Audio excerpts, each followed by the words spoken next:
everyone, it's Caroline here from Aussie Cards and Crafts. Thank you for joining me today. Today what I'd like to show you is how I made this beautiful gatefold card. Now I'm calling it a diamond gatefold card because obviously there's the diamond in the center, but the design actually did come, there's a lot of gatefold cards on the internet, but the design for this one actually came from a lady by the name of, I'm just going to have a look here, Lisa Curcio of Lisa's Stamped Studio, and she does a lot of beautiful cards over there. She's an American lady. This one is the size that that Lisa did on her video. She's got the diamond in there. She also had a different stamped image on there. And she had something else stamped on inside, but basically this was the size of it. And to me this one's just a little bit small. That one is 4 inches by, I think it's 5 1/4 inches. Yes, it is. So what I would like to do today is I'm going to do a very similar one to this. I'm not going to use stamped images. I'm actually going to use some flowers. I've got them. I've had them for ages, and I haven't used silk flowers in my cards for ages, so I thought I would do that. Now with these, I have actually put some gold on the edges of them. I just put a little bit of glue and put them into the superfine glue, superfine glitter, and you'll see that it just does highlight the flower. So I'll pop those up there for the time being. You also will need, for this particular card, you will need a set of nested diamond dies. They don't have to be stitched. These are the only diamond ones I've got. That's why I've used them. And for this particular card, what I have done is I have used the largest one and the next one down. So I have used that one and that one. Now I've already cut these out so that we can keep the video fairly quick for you, because it really is a very simple card to make. So let's get started. Oh, just some of the sentiments that I've done. I've used Sam Cowcott's Made to Surprise, Let's Hear It for the Girls stamp, and I used On Your Birthday. And I've also used this one. You probably won't see these ones. This is just a friendship one. And I've used To a Lovely Friend on Your Special Day, Wishing You Happiness in Every Way. Okay, so what I've done is I've got my card base there, and I've cut all these things out for you, but I'll give you the sizes. I've also heat embossed both my sentiments. Okay, so I'll pop those up there for the time being, and we will work on this first piece here.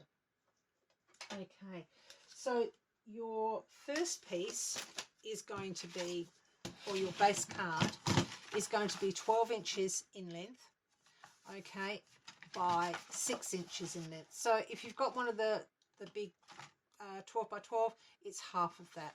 Now along the 12-inch side, what we need to do is we need to score at, that's not the scoreboard, that's the cutting board. Let's get one that will do both, shall we? So there we go.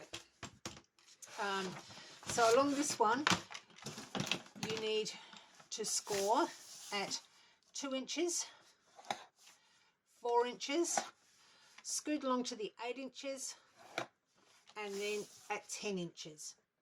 Okay, now what I'm going to do for this particular card, I'm going to do it the opposite. So you can see that there's the big roses there, and then there's the little flowers on the outside. I'm actually reversing that, so it's going to be a little bit different. Okay, so once you've done those score lines, you need, along that 4-inch, you need to make that into a valley fold. And then you need to bring the other one back, and you need to make that into a mountain fold. So you've got a valley fold and a mountain fold, and you do exactly the same the other side, making sure that, I will just pop that aside for the time being, but it's really, really important that you burnish these really well. Okay, otherwise there'll be too much bounce in your card and it won't sit nicely. So really make sure that you do use your burnishing tool, and you do burnish it now. You'll obviously probably burnish it again towards the end of the card make as well. So we go there and we go there, but yeah, really, really important that. Okay, what we now need to do excuse me, is we now need to cut some off the side here. Now what I have done is I have measured down 2 3/4 inches from the top of the card. Okay, 2 3/4, and I have put a little mark just there.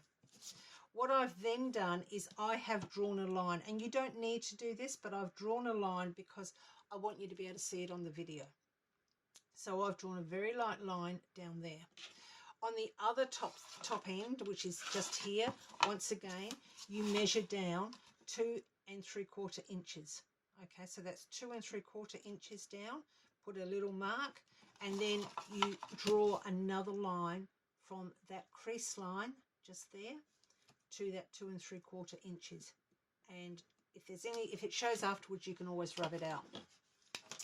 Now what we need to do is we need to cut that. Now you can either do it with your cutting board, or I'm just as happy using, when it's a small one like this, I'm actually just as happy using a blade and obviously a metal ruler.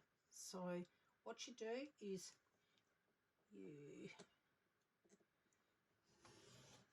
now don't throw that away, you will need that in a moment. So you cut both of these off. Okay,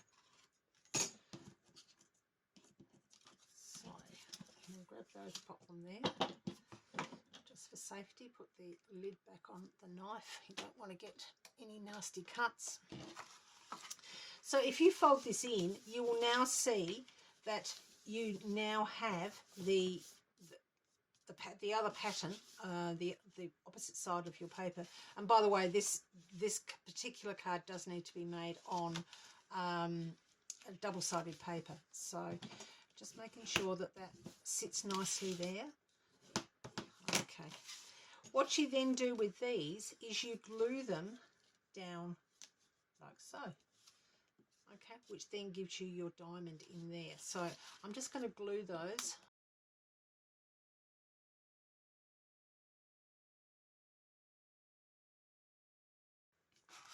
Okay, so that when you fold it down, you've got your other pattern coming on your corners there. The next thing we need to do is we need to, if you wanting to stamp and heat emboss a sentiment, you need to do that on your centerpiece. Now your centerpiece is going to measure 3 3/4 inches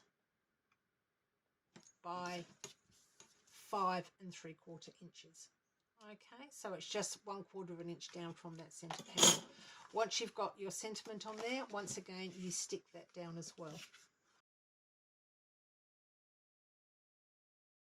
So there we go. There is our centerpiece down, and there is our front.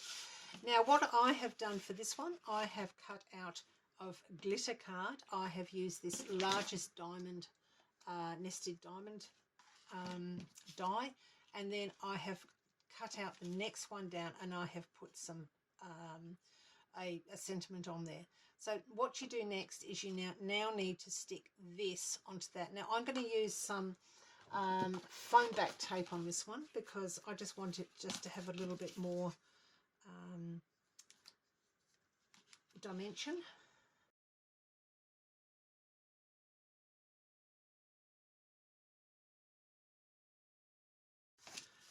There we go.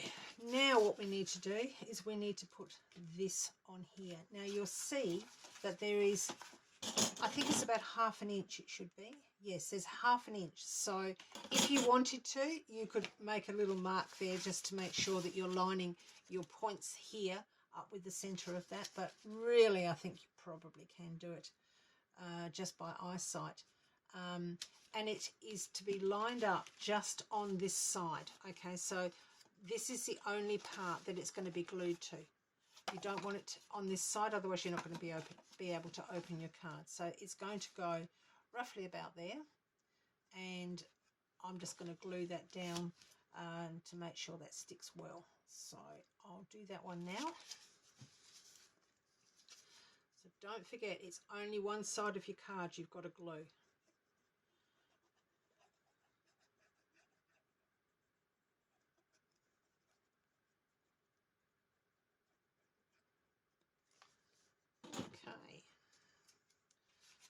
close that up, making sure that my point is right on that line. Okay, so that fold line that's in the center, make sure your top and bottom are there, and then make sure that your point on the side is basically lined up and in between. There we go. And there's the bases of our card. It's that easy. What I'm going to do now is I'm just going to speed the camera up while I put my flowers on, and I'm just going to pop the flowers down the bottom here. As I say, I don't often use flowers these days, but the colours did it for me, so I think I'll glue these on and then I'll come back and show you the finished product.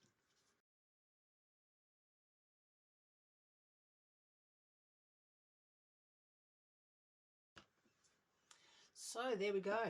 There is our card, and it is that easy. You might like to go over with your boning tool here and make sure that all of your creases are really, really, really nicely done. I can't do too much about the top ones at the moment until it dries. My glue isn't dry, I don't think. I can do this one.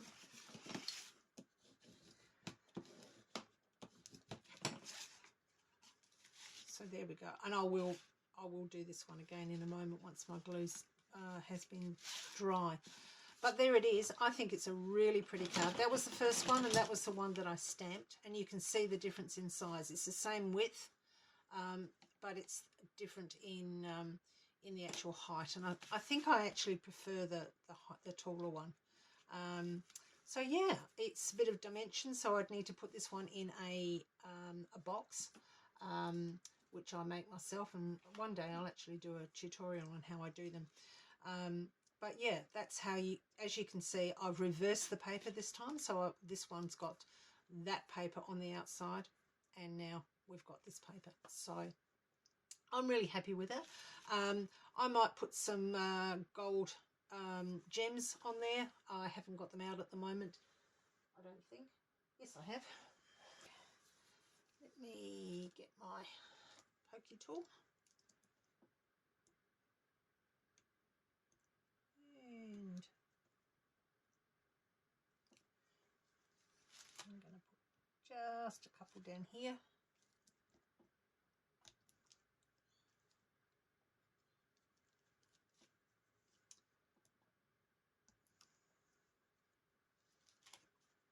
And maybe one up the top and one down the side. So one there. Oh, maybe that can come over a bit. And then a last one just over here. There we go. I'm really happy with that. I think that that is lovely. As I say, it was a big thanks to Lisa Curcio from Lisa's Stamp Studio, because I did get the idea from her. She's got a beautiful one on there, so by all means go over and check that out as well. Very, very simple. Love to see some of your makes on the Facebook site, and if you're not a member of our Facebook site, please head over to the Facebook site and put a request in to become a member of Aussie Cards and Crafts. We would love to have you aboard. If you've enjoyed the video today, please put a thumbs up underneath and maybe subscribe to my channel, because that really does help me out. I'd like to thank you for joining me today, and I look forward to seeing your makes on our channel soon. Thank you. Bye.